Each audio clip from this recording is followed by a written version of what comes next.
Hi, and welcome to the Kim B. Davis Show. This is episode 4, and we are still practicing our social distancing. We are filming via remote, and in studio at her home, we have Shelbi Ali of Twin Flame Coalition. Hi, Shelbi. How are you? I'm well. How are you? I am great. I'm so excited that you are on today because we get to talk about motherhood. Yay! And congratulations because you are very pregnant. So our listeners and our viewers can see that you are very pregnant. How are you faring during this pandemic? Woo! Not how I pictured being pregnant. I bet. Not how I pictured it. But I mean, I'm just forced to stay home, sit on the couch, and other people have to grocery shop for me. I'm good. That's a good thing. That's a okay. blessing. That's a blessing. It is a blessing. So, I am blessed during the madness. Amen. As we all are. So I want to jump right into our topic. Mm-hmm. So I'm in a couple of groups on social media, mother groups, and the constant thread is, oh my gosh, when are my kids going back to school? Oh my gosh, when can I get out of this house with my kids? Oh my gosh, my husband who lives with me, who helped me make these little people, can't take the trash out, can't do laundry, can't cook. And I am pulling my hair out. What do I do? I see that story so much. And I thought about you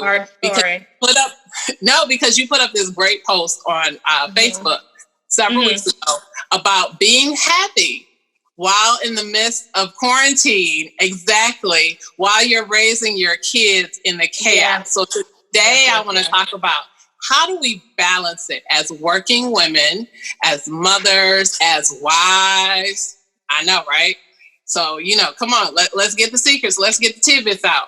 Woo-hoo-hoo-hoo. All right. Well, the first thing you have to have is a relationship with yourself. You have to know who you are and what you need. I need praise and I need alone time. These are mandatory things for Shelbi's sanity. If Shelbi does not get praise and alone time, Shelbi will burn the house down with everyone in it. I love it. These are facts. Now that I know this about myself, because let's be real, who's in control of the house? Mom. Mm-hmm. Who makes sure everything's where it needs to be? Mom. Who knows where the ketchup is in the refrigerator? Mom. So if I'm going to be running this ship, we can't let it sink. We ain't got time for that. So Captain got to be happy. Now, if I don't know what makes me happy and I don't know what I need in order to function and thrive and be the nurturer and nourisher for my family, that would make this quarantine very difficult. So, Kimberly, what do you need? Oh, my goodness. I need alone time. I need alone time. And it's funny that you bring that up.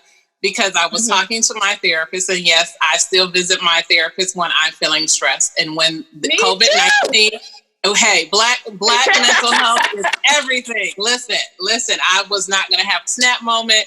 I wasn't going to, hurt my kids. I didn't want to be on the news because, with drool hanging down my lip talking about, I couldn't take it anymore. I didn't want to be that person. But I needed alone time. And I think it's important. Because I hear a lot of the women who talk about, I'm constantly cooking. And it's true, because in my house, we're cooking a lot because we're at home. The laundry is exponential. I'm like, there are 4 people in this house. Literally, it feels like I'm washing clothes every other day. The same thing with dishes. My sons are 11 and 7, and they act like they are part of the royal family because they will get a sip of orange juice, put the cup aside and go, oh, I need to have a sip of water and I need to have a new cup because I can't drink from that same cup. And I'm like, nope. We're not doing that. You better learn how to wash some dishes or you better learn how to rinse that cup out and drink out of that same cup. So I totally get that. But for the mother who doesn't know, what tips or things would you suggest to her that she should do to discover that about herself? Now, you said something very powerful. You said therapy. Amen. I love therapy. Yes, everyone should love therapy, because what does that do? That gives you not only an unbiased person to talk to, it gives you a person with some sense. It gives you a person with degrees, plural, hours of helping people who have been in the exact same situation as you. I know we all want to feel so special, and if our situation is unique, it's unique to us. But there are people who have dealt with cases like ours for the last 10 or 15 years, and they have answers, just like, oh, look, here's answers. Here's help. Here's resources. Here's tips and tricks. You never know until you go. And I know people who have been through numerous therapists, myself included. I like my therapist, but my husband loved her. So I said, here, you can have her. Not for me. Not for me. I'm going to go find mine. Found mine. I liked her. But I didn't give up because I didn't vibe with one therapist. So to go back, you need to talk to somebody. If you don't know what makes you happy, you need to go have a conversation with somebody about that. And therapists are still taking appointments during COVID-19. Yes, they are. Because Medicaid is still paying for therapy. Absolutely. That is a win. Medicaid is paying for therapy. So if you still have insurance, if you still have Medicaid, there are therapists who will accept payment out of pocket. There are people like myself who aren't therapists. I'm a relationship and spiritual coach. So if therapist kind of gives you icky vibes and you'd rather talk to someone more down to earth, there are relationship coaches, spiritual coaches, life coaches like myself. Hint, hint, wink, wink. So if you need someone to talk to about what you need in this world, you can reach out to me and we can talk it out. We can talk it out. But if you don't, if you don't know what brings you peace, if all you know is that I would be peaceful if my kids were in school, they're not in school right now, and they're still your kids. So what are we going to do about it? What are we going to do? Absolutely. Absolutely. I know women who have never dared be a stay-at-home mom, and now they've been forced to. And what is their perspective? Have they shared that with you? She was like, they just need so much all the time. It's never enough. I can't buy enough toys. I can't feed them enough. I can't give them enough attention. I'm like, oh, please go on. One of my children has special needs, and one of my children is a diva, and I'm pregnant. They all need attention. And then there's my husband, who occasionally likes to hang out with me. They all need attention all the time. All the time. All the time. Please go on. So it is very interesting, but I do empathize. I really do, because at one point I couldn't imagine being a stay-at-home mom either. At some point, you have to accept your new reality. You can honestly go through the stages of grief for it. You can be mad about it, and you can be in denial. Mad. There we go. You can be in denial about it, like, oh no, this isn't happening. They're going to go back to school. School's never going to be the same again, guys. Let's just keep it real. It's never going to be the same again. It's not. Never going to be the same again. We got some choices to make. You can be angry about it. And then you can be angry about it. And then you can be depressed about it. And then you can try and say, well, if I do this, maybe this will work. You can try to bargain your way out of it. But eventually, at that last stage, you just have to accept it. You have to accept that this is the new normal. Okay, now that I accept this new normal, I'm with my kids all day. I'm cooking all day. I'm cleaning all day. My husband doesn't do as much as me. This is not fair all day. What do you do? The first step is going to talk to somebody about it, because a lot of people are probably going through post-traumatic stress disorder. Exactly. They don't even know it. And they don't even know. I've gone on a tangent. I apologize. Did you have another question? No, that was perfect, because that's what I was looking for, because so many of the mothers that I'm talking to say that. They talk about that, how much their kids need, and how, because of the distance of going to work, they didn't necessarily have to face it. And now they're at home. And many of them, if they had that type of a job, which requires them to work from home now, when they work furloughed, not only are you tackling the business of home, you're also tackling your professional work, plus managing your children and all that comes with that, whatever their needs are, and including managing the relationship with their significant other, partner, or spouse.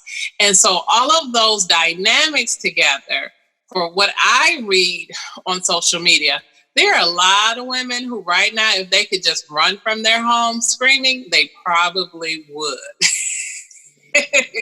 So I think it's great. Exactly. But I think it's great that you were able to talk to your friend through that. But I want to tap back into another thing that you mentioned. You talked about your son being autistic, your daughter being a diva. And it's my son who's a diva. My son is a diva. Oh, your son is a diva. Your son is a diva, and your daughter is autistic.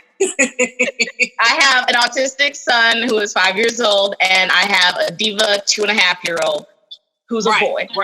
Right. That's what I thought. I was like, I didn't remember there being a girl. I was like, okay, There's not a girl. There's not a girl, Kimberly. You're a boy mom. You're a boy mom. I'm a boy mom. I'm a boy mom. I gotta learn football now. I don't know what else to do. There's no other option. You gotta learn all sports, all superheroes. Talking to a fellow boy mom, you gotta learn video games, because my kids, they come to me and they tell me stuff, and I'm like, okay, this is a boy topic. Okay. Right. My husband, hold on, let me switch. Let me switch. Right. Hold on. He's like, how do you know that? I said, because I listen to my boys and I talk to my boys. And that's not taking anything away from my husband. He right now absolutely. He is the person who works outside the home. He's an essential worker, so he works in the hospital. So he works a lot. God bless you. Amen. So on top of making sure that he's okay, I'm also trying to keep the boys engaged. We're doing remote learning. Remote learning does not look like what we all thought that it would, where there's a teacher instructing from the computer. There's none of that. We just received a second set of workbooks that were mailed to us. And just basically, here you go. Here are the lessons in there. You're supposed to do this. And then hopefully whenever school returns or resumes, then your kids will be ready. So my son is moving from the 5th to the 6th grade. I'm concerned because I'm not sure if he's going to have mastered everything that he needs to. And 6th grade can be challenging because we're entering middle school now. And then soon we'll be going into high school. And I don't want him to get lost or left behind. I have a 2nd grader who's going into 3rd grade. So he's maturing from a little boy to a big boy. And, you're trying to rationalize all these things. And we had a meeting with our teacher where she kept saying, well, all of this is review. It's not review. A lot of this is brand new. You haven't gone over it. So we actually are teaching. So I empathize with parents who are struggling with schoolwork because, and I'll be very honest, math is not my gift. If we're talking about English, history, social studies, I got you. I can diagram a sentence, break it down, nouns and verb agreement. I got you. But if you start talking to me about algebra or chemistry, I'm just going to sort of nod off and be like, oh, we got to call my sister because that's her thing. So I want to encourage women to reach out and find your tribe. Find that support because just like you said, Shelbi, even if you aren't ready to talk to a therapist, at least have a good group of girlfriends or at least one girlfriend who you can confide in and who you can just be yourself with. Yeah. So that way you have somebody that is there just for you. But I want to go back to what I was going to ask you before. You talked about the differences in personalities with your children. And you had put up another post about how to deal with autistic children. And I think that is a concern. Oh, you saw that, Rap? You told me go on? Okay. See, I see stuff, everybody's like, are you on Facebook? I'm like, not a lot right now. But but you gave some really great tips in that post where you were talking about understanding your children and understanding what they need and what their limitations are. And I don't mean limitations in terms of mental capacity. I'm saying if your child is tired, which we see this all the time, don't take your child to the mall. And then when they scream, you get aggravated because you're like, okay, why is he screaming? Because your child is tired. And either you need to reschedule, leave your child, something. So can you talk a little bit about identifying the needs of your children and understanding that and how that plays into how you balance your home? Woo! So yes, I can. Yes, I can do that. Okay, so the first thing is you have never had to spend as much time with your children as you do now, right? More than likely, this is new for a lot of people. Me, I feel like I can't get away from mine. So this is like, okay, it's another day. It's another day. It's just like what it's been like the last couple of times. Now, with Asa being on the spectrum, Asa is sensory sensitive and sensory seeking. That means that some things stress him out. Some loud noises like his brother crying or really just other children making loud noises stresses him out because he doesn't really know how to react in those situations. And he loves to jump.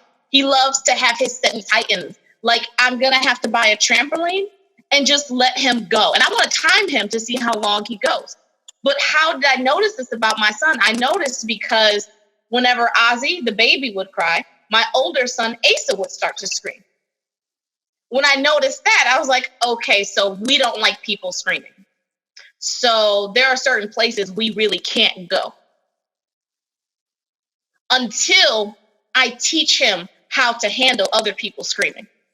Okay, noted in the mom brain. Let me go deal with this screaming child now. So, and then my son was jumping off of couches. He broke 2 chandeliers by swinging on them. Yeah, buddy. And anybody else was like, oh, right. Anybody else like, oh my God, my chandelier. No, that's how my husband was. He's like, Asa's going crazy in the house. He's bored. I was like, exactly. He's bored. He's bored and he's sensory seeking. And he is still trying to balance good and bad in his brain. And there's a chandelier. That's the end of the conversation. So Asa was put on punishment. He was sent to his room for the rest of the day. Since he had no respect for the things in the house, you can go tear up your own room. You can't come back downstairs, and we'll deal with this later. But he wasn't beaten. He wasn't screamed at. We both had separate conversations with him. Like, bro, no. If you're bored, you're bored. We got to talk that stuff through. That doesn't mean you can go tearing up the house because you're bored. You have to pay attention and read between the lines. And most importantly, make your children's needs a priority. Say that again. Make your children's needs a priority. You may feel as if because you're cooking for them and cleaning for them all day and you're cleaning up the house and you're trying not to kill them, that's now a priority. They're children. They're learning. You are now the primary teacher. You have to put on a different hat. You have to change some things about yourself. I did. I did. I had to learn to sit my butt down. I'm 6 months pregnant with 2 very small boys. And I do not like them having a lot of technology. I really don't. But I called my grandmother damn near in tears. Like, I don't know what to do. I can't keep up with them. I'm tired. I feel like my vagina is broken. I can't move anywhere. It was a mess. I was a mess. So she was like, Shelby, I'm going to buy your children some tablets. I was like, I don't want them to have tablets. She was like, do you have another choice right now? And I was like, thank you for the tablets. I appreciate it.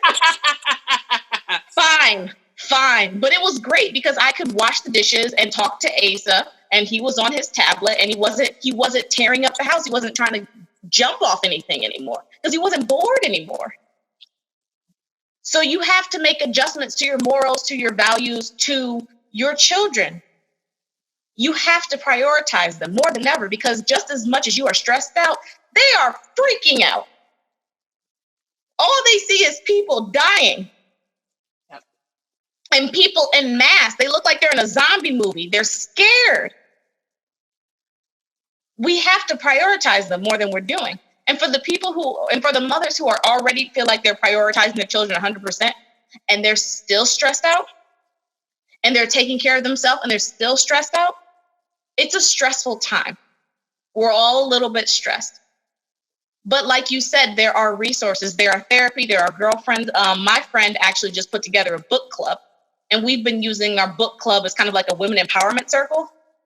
So we send each other funny memes and we laugh and we cry together. It's a whole community we've built because it was necessary. If you noticed you were getting out of shape, would you go to the gym? Would you change what you were eating? If you noticed the world change, if you notice the world changing around you, wouldn't you make adjustments? You have to prioritize your children during this time. And that is hard. It's very hard. It's very hard. It's not easy. It is not an easy thing to do. If you haven't had to do it and now you all of a sudden have to do it, it's not an easy thing. That's why there are people to talk to about it. We can make it better. I promise we can. I promise. Absolutely. Absolutely. I think it's important that you mentioned that we have to prioritize our children's needs, that we have to adapt to the current situation as it is. I think it's also important that we recognize and understand, yes, we're all stressed out, and it's okay to be stressed out. I think there's this thing on Facebook, and I've seen it, where people are posting pictures of good news, and all of that is fine. But then you have the counter people who are posting everyone who's died. And then you have the other group that's posting, all the political nonsense.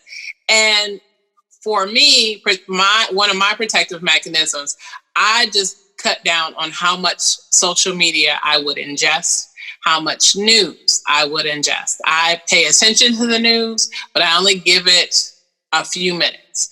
And so whether it's a daily briefing from the president or our governor or whomever, I watch it, listen for pertinent facts, and then when it starts to go off to the rails, however it does that, I turn it off. The same thing with social media. In the very beginning, it was like every day you would open up Facebook and someone that you knew would have died. And it got to the point where there were a couple people that I knew that died, and it took me out. Let's just be honest. And I was devastated, and I thought, okay, I don't want to look on Facebook and see somebody else that I know that passed. No, they're not in my family, but it was someone that I knew.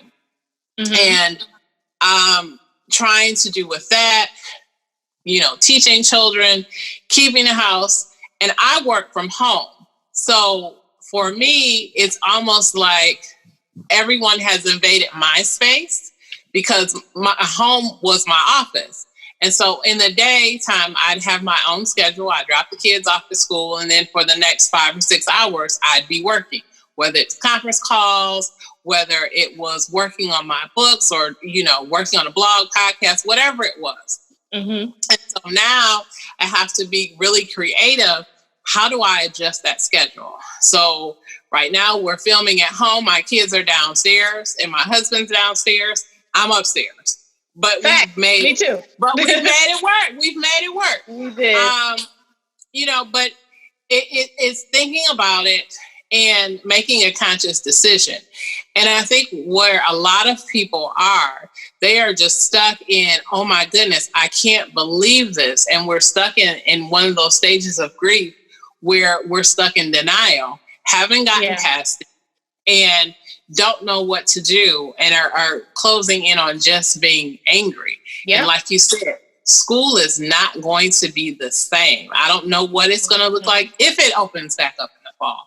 If what the experts are saying that we're going to have a second wave of this, I don't know what that's going to look like.